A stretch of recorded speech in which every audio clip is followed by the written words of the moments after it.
Well, hey, Dave, thanks for joining us today. I really appreciate you taking the time. Absolutely. I'm curious, this is a multi-generational shop, right? Why don't you tell me a story about that? Yeah, so my father's from Youngstown, Ohio. His father was a plumber. Um, he didn't have his own business up there, but the economy was pretty rough. So they moved down here, and he started working in plumbing down here with another company.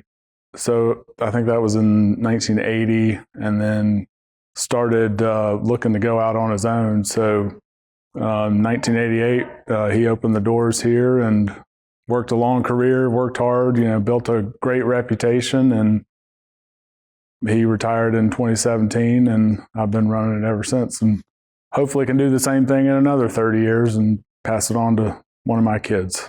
That's great. What led him? Does he kind of have a entrepreneurial spirit, or was it just sort of necessity? Why did he decide to hang his own shingle? I think he had that entrepreneurial spirit and wanted to be his own boss and make his own destiny. He had a good group of people around him for a lot of years, and he's a good leader, man of few words, but when he said something, you knew he meant business, and has a lot of respect in the commercial construction market, and people still ask about him. When he retired, and I tried not to burden him with the business, which has been great. But he's there if I need him, right, for advice, and I've leaned on him over the years. But yeah, he just had that drive. Yeah, I remember when I was like this high, I was running around the office, and my grandpa and my dad started Bangert, and now my sister and I are in it. So it feels good to carry on that legacy. I'm sure you feel the same way. Yeah, absolutely. I've had other jobs in my life, like working at a grocery store or working at the mall back in high school, but there's nothing like being your own boss and having a family-run business. And we're still small, and I feel like this is my family. All the people here, I see them more than I see friends nowadays. Your friends, you drift apart, but the people you work with every day are your family. So it's great. I have the same exact sentiment. It's like, I'm like, we should all just meet up regularly. Yeah. But it's just that way. What are the challenges with a multi-generational business? I mean, I'm sure there's, obviously your dad probably ran it one way. Are you doing much the similar way, or is there, things that you're working on? I'd like to think I kept doing the things he was doing right, and just trying to build off of that. Yeah.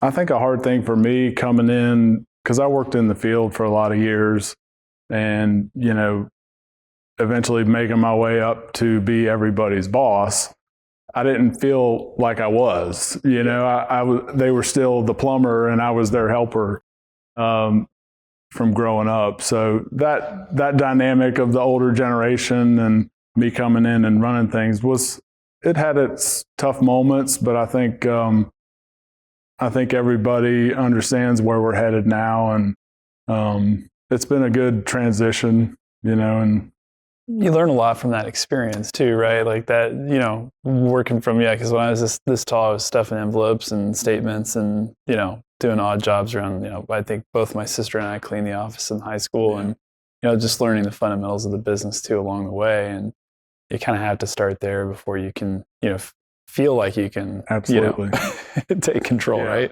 You can't.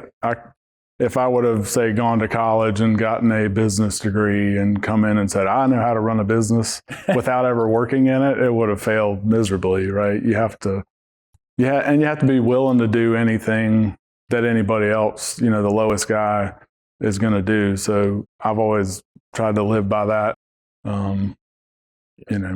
so I'm not out of the office much, but when there's an opportunity to go grade a ditch with the guys, I'm happy to do it. It doesn't happen a lot right now, but I'm not above it. That's awesome.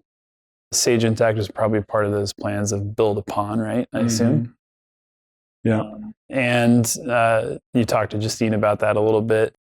We're 16, 17 people, our company. And I remember, I took a brief online course about AI, and I kind of dove right into ChatGPT, and I'm sort of headfirst into that all the time and encouraging our team to use it. I mean, what are your thoughts on AI in general? And Well, I have subscriptions to all the big three. Yeah. I really have been impressed with the latest Grok release.